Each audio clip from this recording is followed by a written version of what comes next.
नमस्कार। आइए, स्वागत है आपका हमारे यूट्यूब चैनल आकाश लेक्चर में। और आज का हमारा जो टॉपिक है वो ह्यूमन फिजियोलॉजी का चल रहा था क्लास 11 का, उसी को हम आगे बढ़ाकर इसमें लेकर आ रहे हैं। और अगर अभी तक आपने हमारे चैनल को सब्सक्राइब नहीं किया है तो चैनल को सब्सक्राइब कर लें, बेल आइकन को प्रेस कर दें और इस वीडियो को अधिक से अधिक लोगों तक शेयर करें। तो आइए शुरुआत करते हैं अब हम आज के लेक्चर की। हाउ इंटरेस्टिंग, बहुत इंटरेस्टिंग ये चैप्टर है। चलिए, तो सबसे पहले शुरुआत करते हैं कि श्वसन संबंधी या आयतन और क्षमताएं। जो श्वसन संबंधी आयतन और क्षमताएं होती हैं वो क्या होती हैं, उनके बारे में हम सबसे पहले यहाँ से शुरुआत करेंगे। तो सबसे पहला आज का हैगा जो श्वसन संबंधी होती हैं उनमें देखना है श्वसन संबंधी आयतन और क्षमता में सबसे पहले आता है ज्वारीय आयतन। कौन सा आता है? ज्वारीय आयतन। ज्वारीय आयतन, इसको टीबी कहते हैं, शॉर्ट फॉर्म इसका क्या होता है? टीबी होता है, इसे बोलते हैं ज्वारीय आयतन। तो ज्वारीय आयतन को हमको देखना है। सबसे पहले किसको देखना है? ज्वारीय आयतन को देखना है। तो ज्वारीय आयतन क्या होता है कि सामान्य श्वसन क्रिया के समय प्रति श्वसन, सामान्य श्वसन क्रिया के समय प्रति श्वसन अंतः श्वसित या फिर निश्वसित वायु का जो आयतन होता है उसे हम कहते हैं ज्वारीय आयतन। यानी प्रति श्वसन में क्या होगा, या अंदर लेने में या बाहर छोड़ने में जो उसका आयतन होता है उसी को हम उसका क्या बोलते हैं? ज्वारीय आयतन बोलते हैं। क्या बोलते हैं? उसे हम ज्वारीय आयतन बोलते हैं। तो ज्वारीय आयतन, ज्वारीय जो आयतन होता है वो कितना होता है? ज्वारीय आयतन होता है 500 मिलीमी होता है, जिसका स्वस्थ मनुष्य में 6000 से लेकर 8000 मिली वायु प्रति मिनट की दर से अंतः श्वसित या निश्वसित कर सकता है कोई भी मनुष्य। इतना श्वसन कर सकता है, अंतः श्वसित कर सकता है या फिर निश्वसित कर सकता है कोई भी मनुष्य। ठीक है, ये हो गया ज्वारीय आयतन। अब ज्वारीय आयतन के बाद हम देखेंगे अंतः शोषण। अंतः शोषण जो आयतन होता है अब कौन सा होता है? अब होता है अंतः शोषण सुरक्षित आयतन। अंतः शोषण सुरक्षित आयतन होता है। अंतः शोषण सुरक्षित आयतन क्या होता है उसको देखेंगे। सबसे पहले अंतः शोषण सुरक्षित आयतन में क्या होता है? वायु आयतन की वह अतिरिक्त मात्रा, वायु आयतन की वह अतिरिक्त मात्रा जो एक व्यक्ति बलपूर्वक अंतः शोषण कर सकता है। यानी अंतः शोषण सुरक्षित आयतन वह होता है कोई व्यक्ति अपने द्वारा अंतः शोषित करने की क्षमता को पार कर, मतलब अधिकतम मात्रा को जो अंतः शोषित कर सकता है वही होती है, क्या होती है? वह अंतः शोषण सुरक्षित आयतन। कितना होता है वो होता है 2500 से लेकर 3000 मिलीमी होता है। इसको याद रखते चलें, बहुत इंपॉर्टेंट होती हैं ये आयतन, ये नीट में बार बार पूछे जाते हैं ये क्वेश्चन। निश्वसन सुरक्षित आयतन क्या होता है? ERV। निश्वसन सुरक्षित आयतन जो होता है वो वायु आयतन की वह अतिरिक्त मात्रा होती है जो एक व्यक्ति बलपूर्वक बाहर निकाल सकता है, मतलब उससे ज्यादा वह बाहर नहीं निकाल सकता। वह मात्रा कौन सी मात्रा होती है? निश्वसन सुरक्षित आयतन होता है। कितना होता है? 1000 से 1100 होता है। कितना होता है? 1000 से 1100 होता है। अवशिष्ट आयतन, अब जो अवशिष्ट आयतन होता है वो कितना होता है? सबसे पहले क्या देखना है? अवशिष्ट आयतन। अवशिष्ट आयतन, अवशिष्ट आयतन कितना होता है भाई? अवशिष्ट जो आयतन होता है वो होता है वह वायु की वह आयतन जो बलपूर्वक निश्वसन के बाद भी फेफड़ों में शेष रह जाता है। यानी कितना भी जोर लगाकर आप श्वसन को या सांस को बाहर निकालते हैं लेकिन फिर भी उसमें वो शेष मात्रा रह जाती है, उसको कहते हैं हम अवशिष्ट आयतन। कौन सा आयतन कहते हैं? उसे हम अवशिष्ट आयतन कहते हैं, उसे हम अवशिष्ट आयतन। ठीक है, उसे हम कहते हैं अवशिष्ट आयतन। कितना होता है? 1100 से 1200 मिलीमी होता है। कितने होते हैं? 1100 से 1200 मिलीमी होता है। अंतः शोषण क्षमता क्या होती है? अब देखना है हमें अंतः शोषण क्षमता। तो अंतः शोषण क्षमता IC होती है सामान्य निशोषण उपरांत वायु की कुल मात्रा, यानी निशोषण के उपरांत यानी निशोषण के बाद जो वायु की मात्रा एक व्यक्ति अंतः शोषित कर सकता है। निःशोषण करने के बाद जो अंदर ले सकता है वायु की मात्रा को, जितनी मात्रा को वो अंदर ले सकता है, वही मात्रा अंतः शोषण क्षमता कहलाती है। क्या कहलाती है? अंतः शोषण क्षमता कहलाती है। इसे ज्वारीय आयतन तथा अंतः शोषण सुरक्षित आयतन से सम्मिलित, यानी कि जो ज्वारीय आयतन होता है और अंतः शोषण सुरक्षित आयतन होता है, दोनों को जोड़ दिया जाए तो अंतः शोषण क्षमता निकल आती है। निःशोषण क्षमता क्या होती है? वही ज्वारीय आयतन और निःशोषण सुरक्षित आयतन को जोड़ दिया जाए तो निःशोषण क्षमता निकल आती है। क्रियाशील अपशिष्ट क्षमता क्या होती है? सामान्य निःशोषण उपरांत वायु की वह मात्रा जो आयतन जो फेफड़ों के शेष रह जाती है, इसे निःशोषण सुरक्षित आयतन और अवशिष्ट आयतन से सम्मिलित रूप से, यानी ERV प्लस RV कर दीजिए, ये क्रियाशील अपशिष्ट आयतन निकल आएगा। अब आ जाते हैं जैव क्षमता क्या होती है। सबसे पहले क्या आता है कि जैव क्षमता क्या होती है? तो जैव क्षमता भी सी होती है कि बलपूर्वक निःशोषण के बाद भी वायु की वह अधिकतम मात्रा जो एक व्यक्ति अंतः शोषण कर सकता है, मतलब वायु की वह अधिकतम मात्रा होती है जो एक व्यक्ति अंतः शोषित कर सकता है, उसको अंदर कर सकता है, वो कहलाती है जैव क्षमता। फेफड़ों की कुल क्षमता यानी टोटल जो होती है वो क्या होती है? बलपूर्वक निःशोषण के पश्चात फेफड़ों में समायोजित वायु की कुल मात्रा, यानी उसको निःशोषण कर दिया जाए लेकिन फिर भी उसमें कुछ मात्रा रह जाती है, उसको हम फेफड़ों की कुल क्षमता बोलते हैं। ठीक है, जल्दी जल्दी निकल चलेंगे। अब हम देखेंगे गैसों का विनिमय क्या होता है। सबसे पहले हमको देखना है गैसों का विनिमय। गैसों का विनिमय क्या होता है? How wonderful, how wonderful. गैसों का विनिमय देखना है। गैसों का विनिमय क्या होता है? तो गैसों का विनिमय क्या होता है, इसके लिए हम सबसे पहले क्या देखेंगे? गैसों का विनिमय क्या होता है? तो गैसों का जो आदान प्रदान होता है वही कहलाता है गैसों का विनिमय। सॉरी, वह क्या कहलाता है? गैसों का विनिमय कहलाता है ना?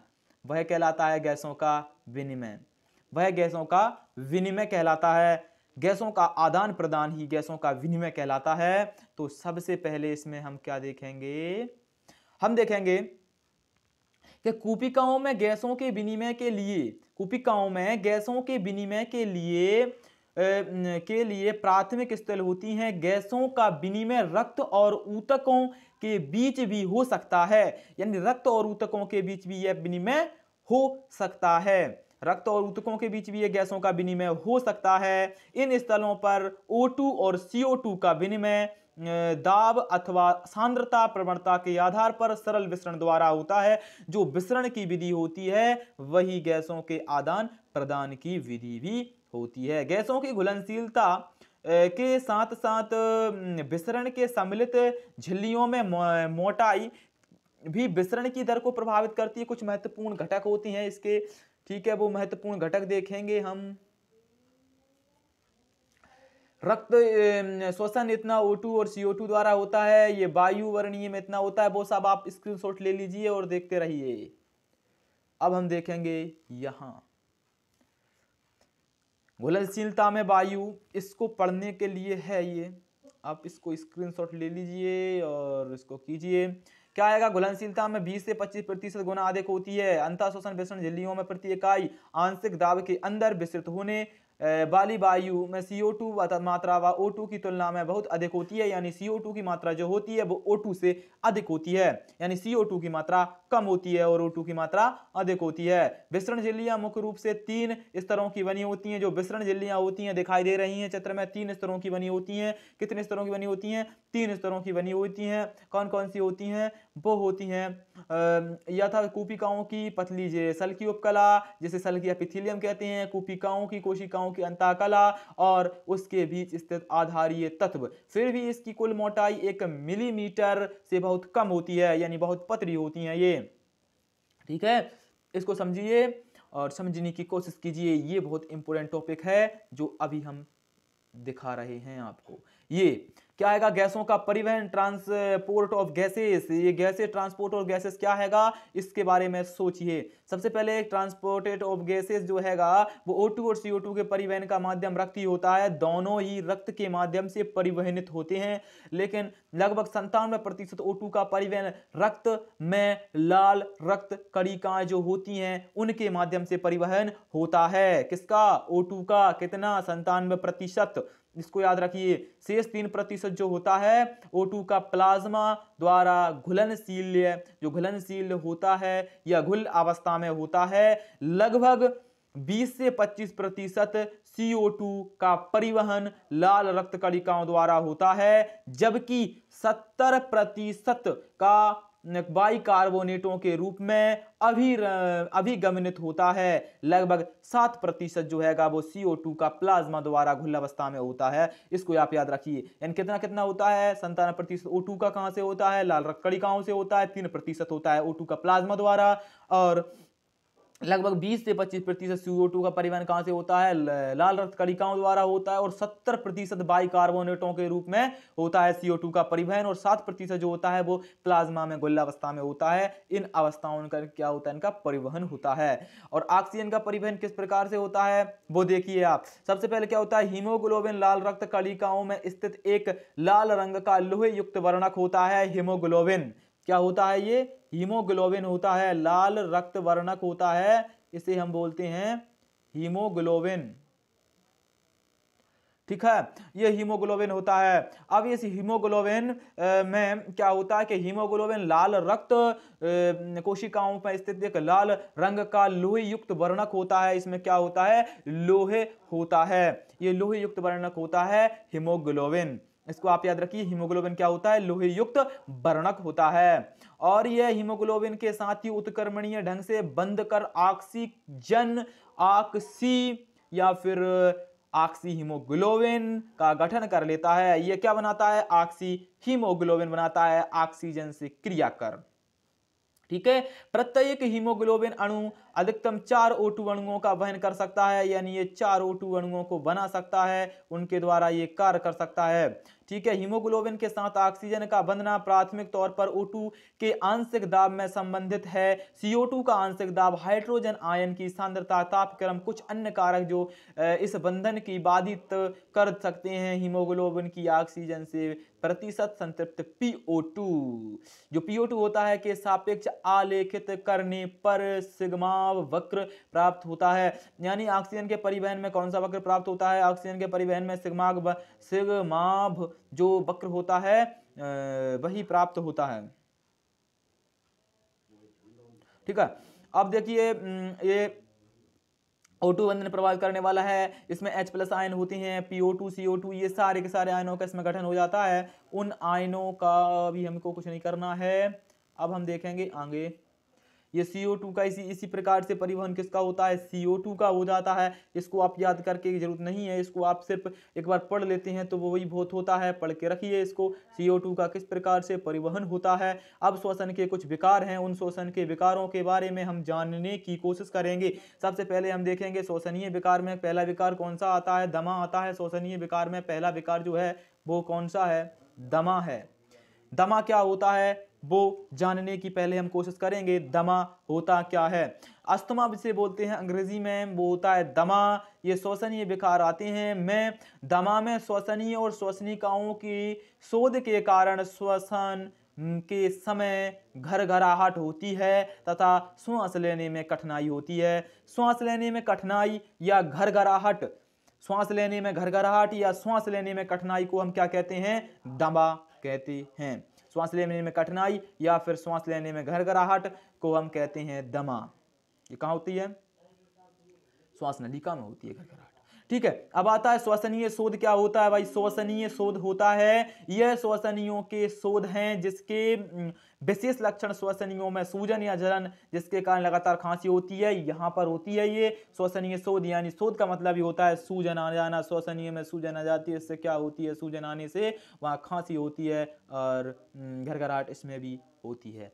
ठीक है। अब आती है वात स्फीति या फिर अस्थमा जिसे बोलते हैं, अस्थमा अंग्रेजी में बोलते हैं, वात स्फीति हिंदी में बोलते हैं। एक चिरकालिक रोग होता है ये, जिसमें कूपिकाएं भी क्षतिग्रस्त हो जाती हैं। जो कूपिकाएं होती हैं, सांस कूपिकाएं होती हैं, वह भी इसमें क्या हो जाती हैं, क्षतिग्रस्त हो जाती हैं। जैसे जिससे गैसों विनिमय सतह घट जाती है और धूम्रपान इसका मुख्य कारक होता है। मतलब ये रोग उन लोगों में पाया जाता है जिनमें धूम्रपान की आदत होती है। जो धूम्रपान करते हैं उन लोगों में ये रोग विशेषतः पाया जाता है। जो लोग धूम्रपान करते हैं उन लोगों में ये रोग विशेषतः पाया जाता है। ठीक है। उन रोगों में ये रोग क्या होता है, उन लोगों में ही ये रोग विशेषतः पाया जाता है जो धूम्रपान करते हैं। अब आता है वात स्फीति या स्मृति अस्थमा, ये तो हो गया। अब आते हैं व्यावसायिक श्वसन रोग। ये व्यावसायिक श्वसन रोग उन लोगों में पाया जाता है जो पत्थर फोड़ने वाले कारखानों में काम करते हैं, या फिर ऐसे किसी सीमेंट कारखाने में, ऐसे किसी कारखाने में वो कार्य करते हैं, वहां ये रोग पाया जाता है। कुछ उद्योगों में विशेषकर जहां पत्थर की घिसाई पिसाई या तोड़ने का कार्य होता है, वहां इसके धूल के कण निकलने से पत्थर की घिसाई ठीक है, वहां धूल के कण निकलने से शरीर की सुरक्षा प्रणाली उन्हें पूरी तरह निष्प्रभावी नहीं कर पाती है। दीर्घकालीन प्रभावन शोध उत्पन्न कर देती है, जिसे हम रेशमियाता, जिसे हम क्या कहते हैं, रेशमियता या फिर व्यावसायिक श्वसन रोग कहते हैं, जिससे फलस्वरूप फेफड़ों में गंभीर नुकसान हो जाता है। इन उद्योगों में श्रमिकों को मुखावरण का प्रयोग करना चाहिए। ठीक है, ये उन लोगों में हो जाता है जो पत्थर की घिसाई पिसाई वाले उद्योगों में क्या करते हैं, कार्य करते हैं। उन रोगों में ये अधिक से अधिक पाया जाता है। ठीक है, उन लोगों में ये पाया जाता है जहां पर पत्थर की घिसाई पिसाई का कार्य या फिर सीमेंट कारखाने, जहां पर धूल के कण अधिक होते हैं, वहां पर यह पाया जाता है। कौन सा रोग, वो होता है रेशमियता या फिर व्यसनीय, औद्योगिक व्यसनीय संबंधी जो विकार होते हैं, ये वहां पाए जाते हैं जहां लोग अधिक से अधिक उद्योग, वह उद्योग होते हैं जहां धूल के कण होते हैं। ठीक है, तो आज का ये लेक्चर कंप्लीट हुआ। अगर अभी तक आपने हमारे चैनल को सब्सक्राइब नहीं किया है तो चैनल को सब्सक्राइब कर लीजिए और बेल आइकन को प्रेस कर दीजिए और इस वीडियो को अधिक से अधिक लोगों तक शेयर कीजिए। आकर मिलेंगे हम किसी दूसरे लेक्चर के साथ।